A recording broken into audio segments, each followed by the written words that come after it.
你有没有想过这个问题？有些人来到这个世界上，明明没有家庭背景，出生贫寒，没上过大学，或者根本没有名牌大学文凭，开始时也只是混着一份不起眼的工作，怎么就飞黄腾达了，如有神助呢？难道真的只是靠努力奋斗？世界上多少人都起早贪黑的勤奋努力呢？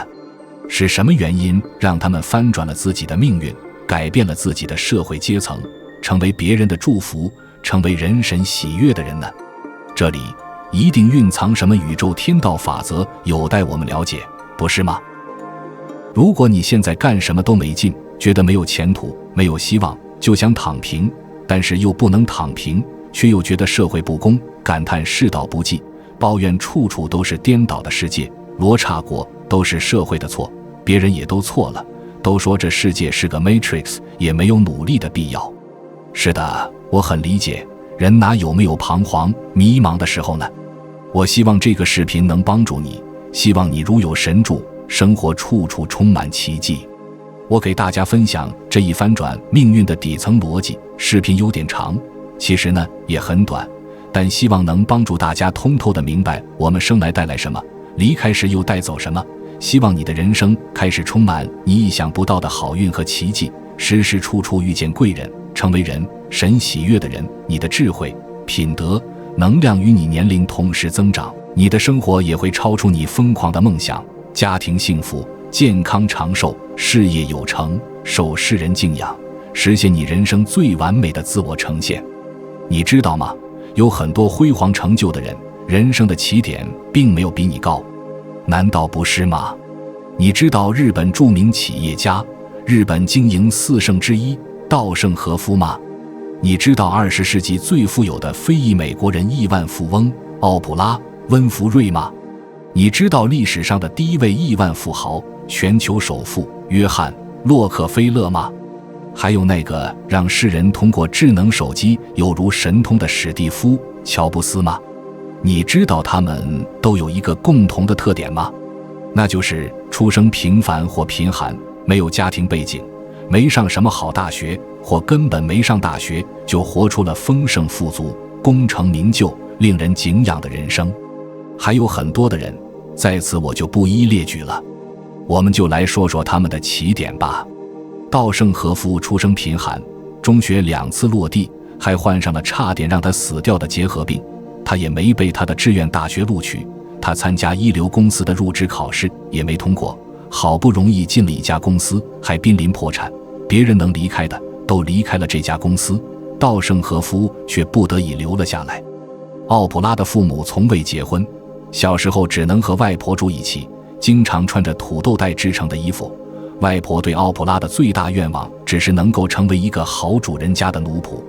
奥普拉在童年和青少年时期还曾遭到猥亵，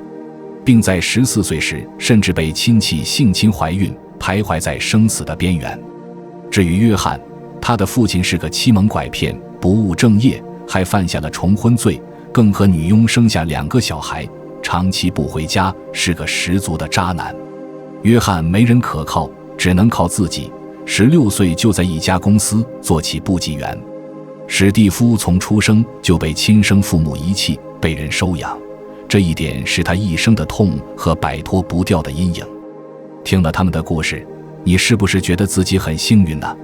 在这里，我主要从稻盛和夫说起，今后我们再具体深入探讨其他人的故事。请订阅孜孜以求，让世界更多人得到一束光。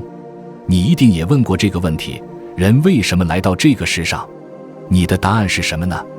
如果你问稻盛和夫，你为何来到这世上？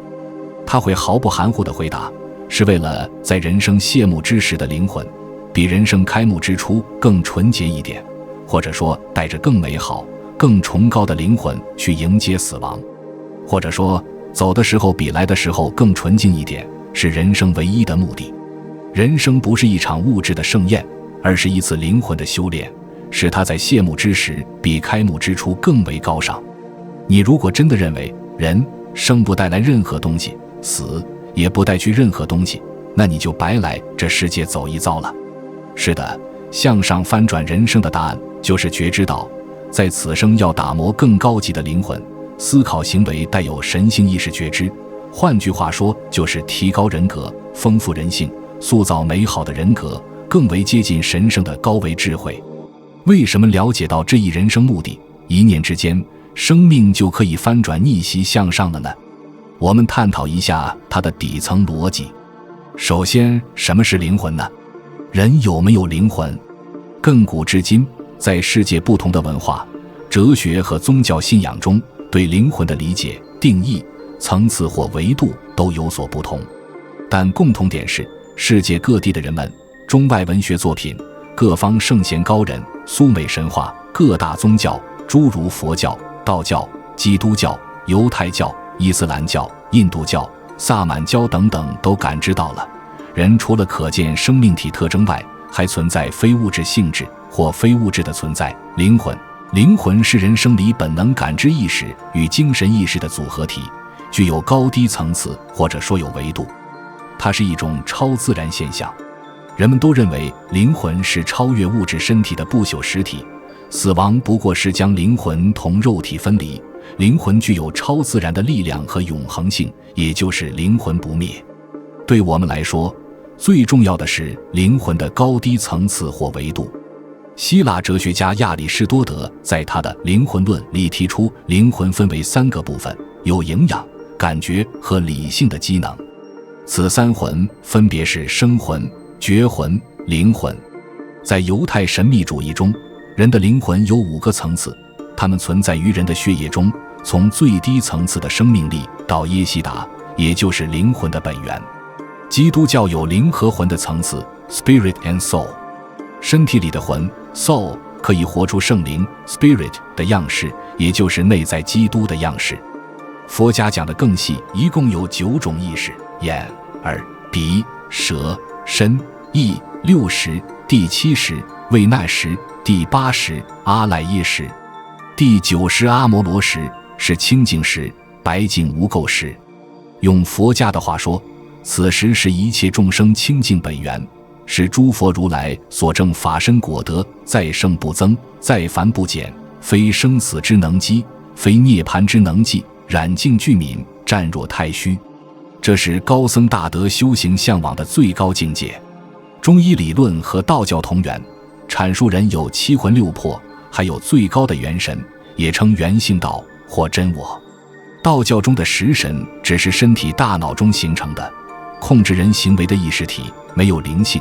而元神来源于无极界，也就是宇宙的本源。人的元神是无极界灵智体的分体，高灵意识体，具有灵性。所以纵观东西方的文学和宗教古今文献，可以得出一个结论：世界各地的人们都感知到灵魂的存在，而且能够辨析出2大部分：肉身的感知意识，我们可以简单称为魂，以及具有宇宙母体意识、宇宙本源意识，或者说上帝意识、属天意识、至高无上的灵、高维智慧的灵。也可以简单说是在心理学和灵性学领域中广泛使用的概念：小我和高我。人生来带有宇宙造物主母体的灵魂碎片，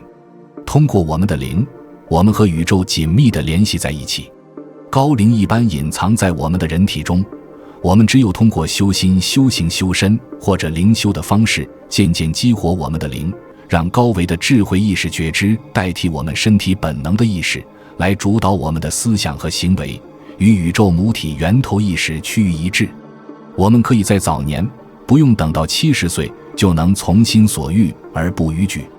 如果我们尽力摒弃身体意识、识神、小我的控制，我们就能渐渐感受到天人合一、身心合一，连接宇宙，圣灵充满，阴阳平衡，内心正大光明，充满能量。我们进一步从现代科学微观量子场的概念讲，人的高灵可以和宇宙意识，或说宇宙母体意识发生量子纠缠。宇宙母体意识可以随时随地感知到我们个体存有的所有意识和任何的心思意念。因为正如圣经以弗所书4章4到6节说道，圣灵超乎众人之上，贯乎众人之中，也住在众人之内。庄子说，天地与我并生，万物与我为一。东西方其实都在说同一个意思啊，难道不是吗？著名机械工程师、实验物理学家尼古拉·特斯拉曾说，如果你想知道宇宙的秘密，就用能量、频率与振动来思考。我们的感知的声音、图像、身体的感觉都来自振动，振动就是宇宙本身。人所创造的一切都来自于人的思想与物质的共振。我们人就是一个个的物质能量体，带有一定频率，带有能量场。我们的思想，我们的灵魂决定了我们自身的频率。我们人体本身在微观量子场中都是一个个的振动源头。如果我们的愿力和念力与宇宙母体高频意识共振，其能量和威力是不可想象的。我们的宇宙母体意识、造物主意识，就是老子《道德经》开篇讲的不可说、不可名的道。道有物混成，先天地生，寂兮寥兮，独立而不改，周行而不殆，可以为天地母。道具有生发万物而不占有的大公无私，拥有蓄之，生而不有，为而不恃，长而不宰的玄德。自宇宙从一小团基本粒子诞生起，宇宙母体意识历经了137亿年，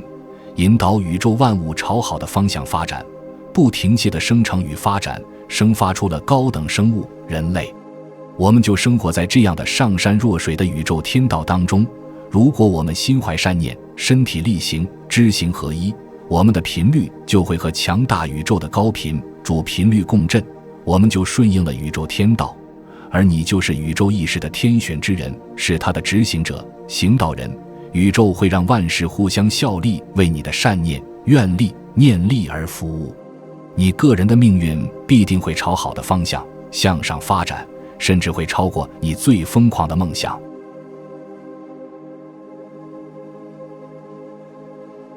稻盛和夫、奥普拉、约翰·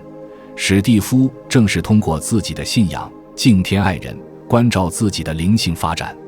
虽然他们生为人，不是完美的人，但他们怀有善念，在自己热爱的工作中专注精进，视人生为修心修行的道场，不断提升自己的灵魂，让自己高质量产品和服务为广大有情众生解决问题，满足众生的需求，顺应了宇宙天道。宇宙天道高维智慧和我们的小我意识，食神背道而驰，我们巧取豪夺，投机取巧，往往什么也得不到。然而，如果人首先谦退奉献，不计得失，忘我服务，顺应宇宙天道的无私善意的本性法则，丰盛富足就水到渠成，毫不费力地自然伴随而来，反而能领先众人。正如老子在《道德经》中说，是以圣人后其身而身先，外其身而身存，非以其无私也，故能成其私。视频太长，我们将如何打磨自己的灵魂，提升灵魂的维度放到下一个视频。请订阅、点赞、分享、评论，帮助更多人了解如何应用高维智慧来解决人生问题，处处遇见贵人，让你拥有背后最牛势力、最强背景支持的秘密。